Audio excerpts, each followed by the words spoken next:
Episode 4 on taking a map from nothing to everything. Today we're going to look at drawing mountains. Mountains are great, and they're really enjoyable to draw on maps because you can do so many stylistic things with them, and they drive a lot of the tone of the map. Let's turn that off and turn on the land. One thing I'm going to mention right away is I am going to use that same pen, if I can remember where I put it, that same pen that I've been using for the coastline, and I'm going to use the same pen size and color. Keeping things simple is often a good way to approach something, whether you're advanced or a beginner, but especially if you're a beginner, and I think you'll get better results that way. One of the things that's quite important when you develop as an artist is finding the balance between doing things you're already good at and refining those skills, and working on things and challenging yourself on things that you've never done. If you can find that right balance, you're going to get some really good results. Sometimes I find that balance, sometimes I don't, but it's something I always strive to do. I always try and refine some of those skills I'm good at, and then on each map I try to do something that I've never done before.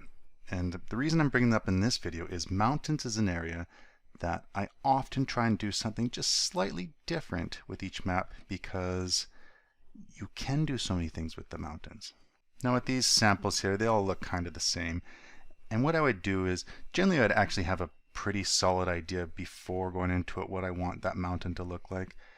This one, because I'm kind of doing it on the fly, don't really have as good an idea. I don't want them too big. Okay, I'm going to turn all those off. I think in this case I'm not going to do something really radically different. I think I got an idea. I'm going to zoom in a little bit more. I think with these mountains I will do something. I'll have an outline like that. I think my mountains will look about that size. Let's see this island.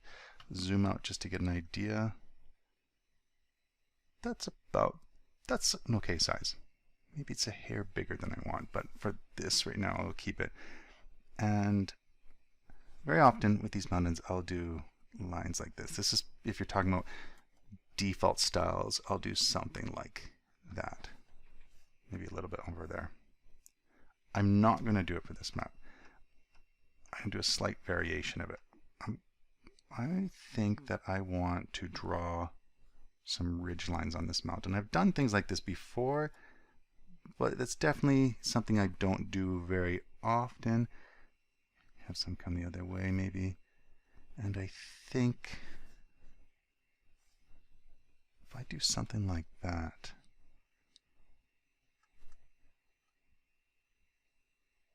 yeah, that'll look pretty good actually. I can probably keep it a similar size. And sometimes what I do here, this is a little hint. I've got a grid here. I think this distance from this line to this line's an inch. I'm pretty sure, almost for sure. And so these are 1/4 inches. I'm not going to focus on too much else. I'm going to draw these. I'm going to become the fastest drawer in the world again and speed through these.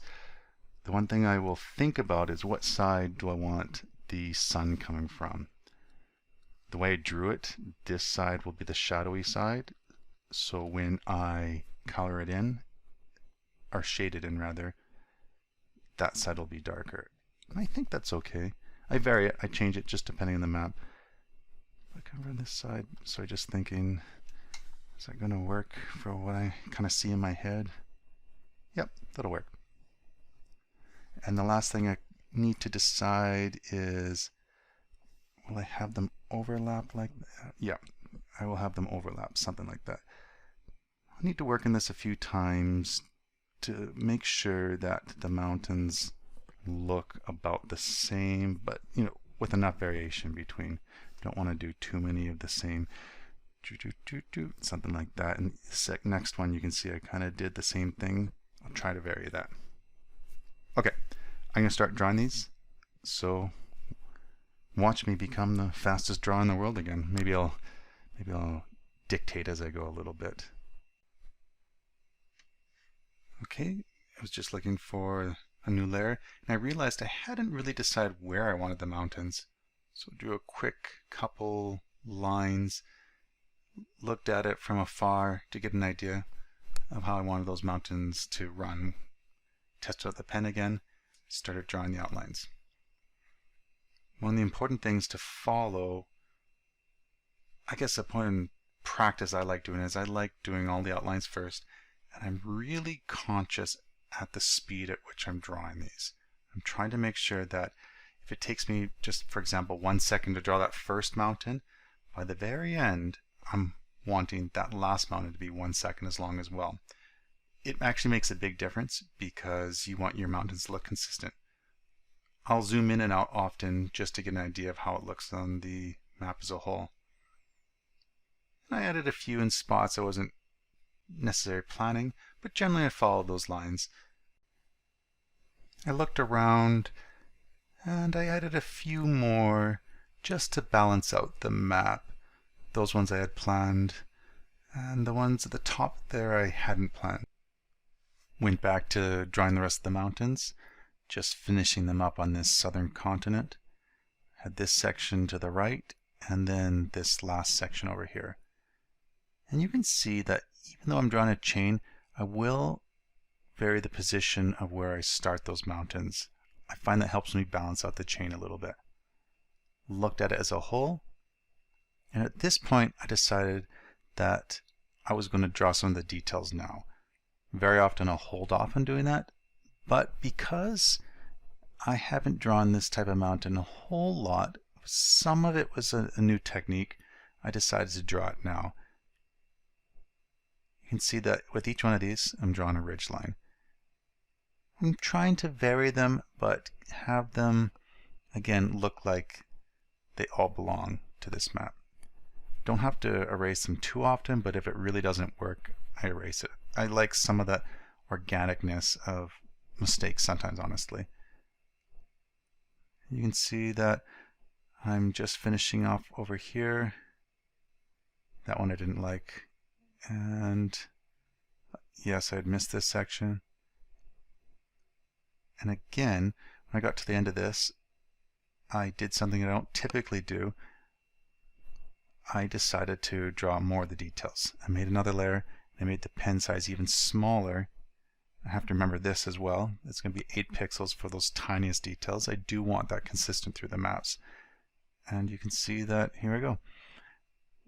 One thing I'll point out is as I draw these, I am conscious of that shadowy side. I'm trying to add more lines on that side of it.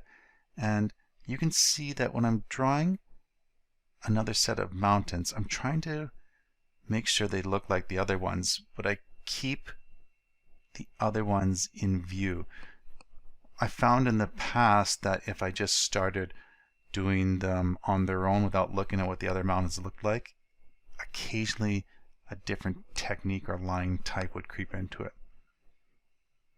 And so as I pan, I really am conscious to make sure I can see some of the mountains.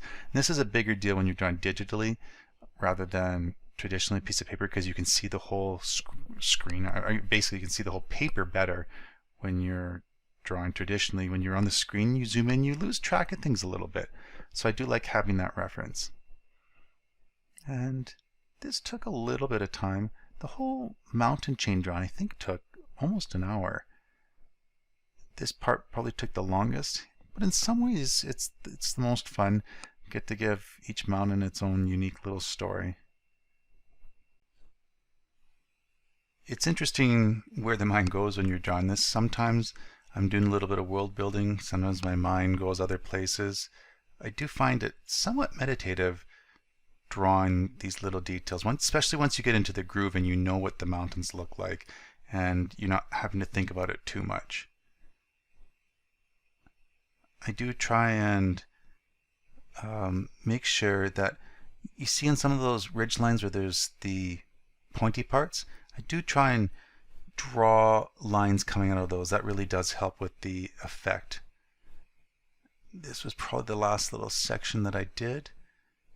And you can see that, oh, that was an interesting mountain. I liked the difference of that one. I thought I was done at this point, and then I realized, oh, I had forgotten the middle.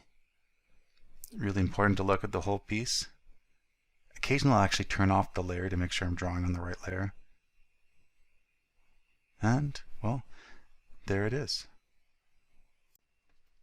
Once I finish the mountains, I always feel like the map has jumped over a hurdle.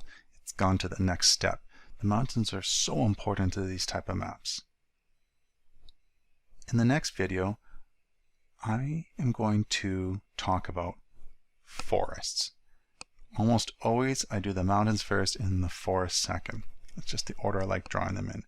And so yes, the next video will focus in on the forests.